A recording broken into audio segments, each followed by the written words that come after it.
My name's Danielle, and this is Ask the Magic 8 Ball. I'm with Emma, and they have a group, or is it a group? No, it's just me. No, it's just you.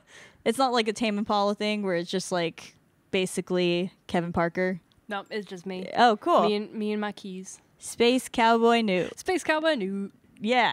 So, your album was featured on a podcast. Do you want to talk about that?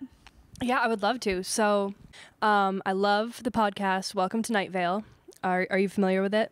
A little bit, yeah. Super weird. It's super creepy and surreal and hilarious. And I listened to it for ages, and they have a segment on it called The Weather, where they sound like they're gonna give you a weather report, and instead they play a piece of indie music that no one knows about. And it's really cool. And in 2018, they opened applications for people to send in the weather, and 4 years later, I got an email back saying, hey, remember us? 4 years later? 4 years later. Maybe it was 3. Oh, wow. That's a long time. Yeah, that's a pretty long time. I'd forgotten I submitted it. That's great. Yeah. And then you just played it, and you got views from there on, and you've been getting a big following. Yeah, it's insane. I don't really play a lot of shows or release a lot of music, but just like that little podcast placement was like really, really cool. I mean, that's all you really need for exposure. You know, it's just little things like that. But your album is amazing. It has a lot of synths. You're a harpist. You're a piano player. You're a singer. You're all of the above. But, like, tell me what inspired you to make the album. Well, I've had such a backlog of songs that I was always very much like, oh, I'll get to it eventually. Maybe someday I'll record this with XYZ instruments. And, you know, it was a very hypothetical, and I was sick of having this hypothetical thing that I would say, oh, yeah, I'm working on it. And I forced myself to do it by giving myself a deadline on some social media post. Oh, wow. To force myself. Yeah. Before I had released the album, I released a post about how I was going to release it. So that it forced me to finally do it. That's a thing that musicians do, and I can relate to it right now because I'm forcing myself to make an album. And you're also helping me out with the production side of things, which is awesome. But tell me what got you into producing. Well, okay, so I was always a songwriter, like as a kid and as a teenager, and I always wanted to record my songs in a studio.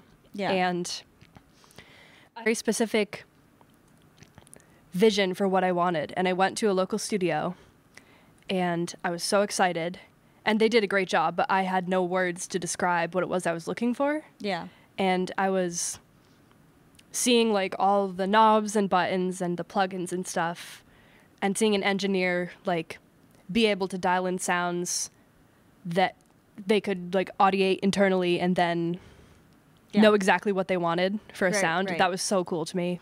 That's awesome. And I was like, I want to do that. I want to know exactly what kind of reverb to use. I want to know why my voice sounds kind of funky when I stand like this next to the microphone. Like I was like, I want to do that. I mean, there's a lot of science behind sound engineering, producing, that people don't know or aren't aware of. But it's like you're a mad scientist behind the wheel. Yeah. But you have a job now at Big Nice Studio. I do. Where we're at right now, where we're filming. So, yeah. Tell me about how you got the job. So, actually, I sent my EP to a mixing engineer who I really admire, Derek Blackburn. Oh, yeah. And he liked the song enough that he recommended me to his friend for a studio opening, which is so insane. And then I guess one thing led to the other. And I guess I matched the chaotic vibe of this place. Right, yeah.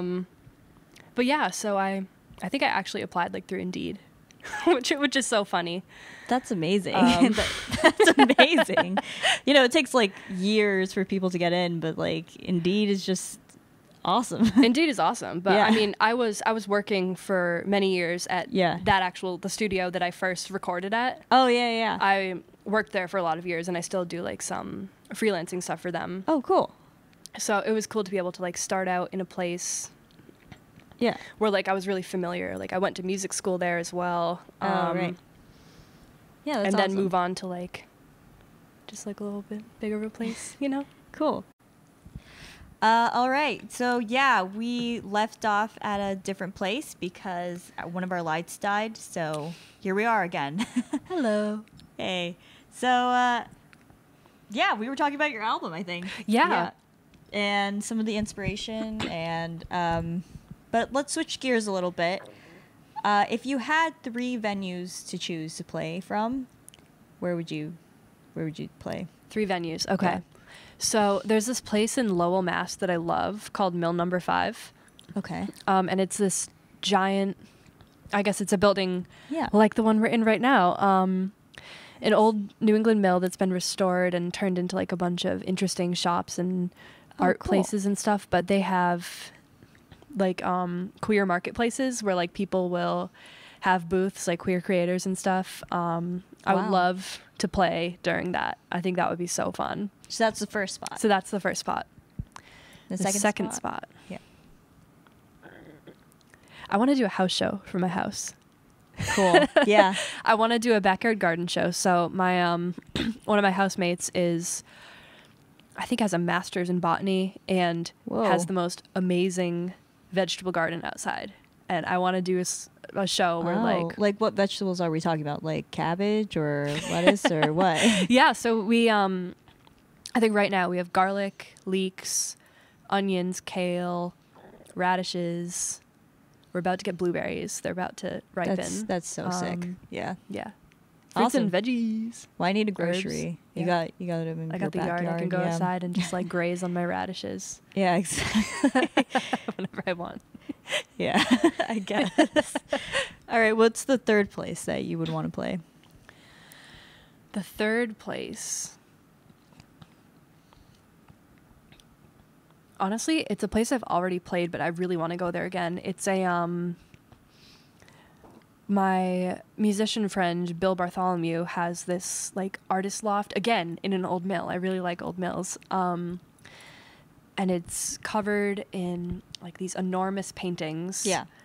And he hosts like a songwriters night every month where That's so cool. a bunch of songwriters will go and play 2 songs.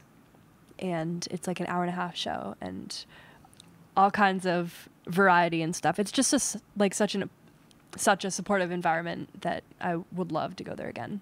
That's awesome. Yeah. Yeah. Well, I'm going to pass you the Magic 8 Ball. This is a Magic 8 Ball.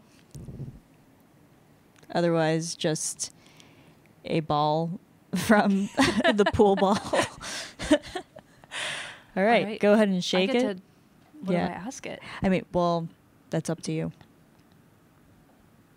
Magic 8 Ball. What can I ask you? Anything the Magic 8 will answer. Okay.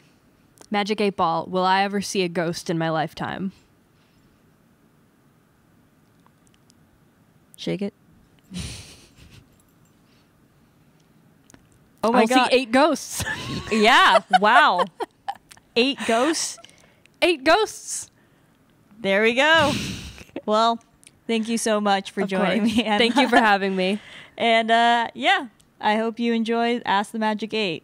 Absolutely. All right.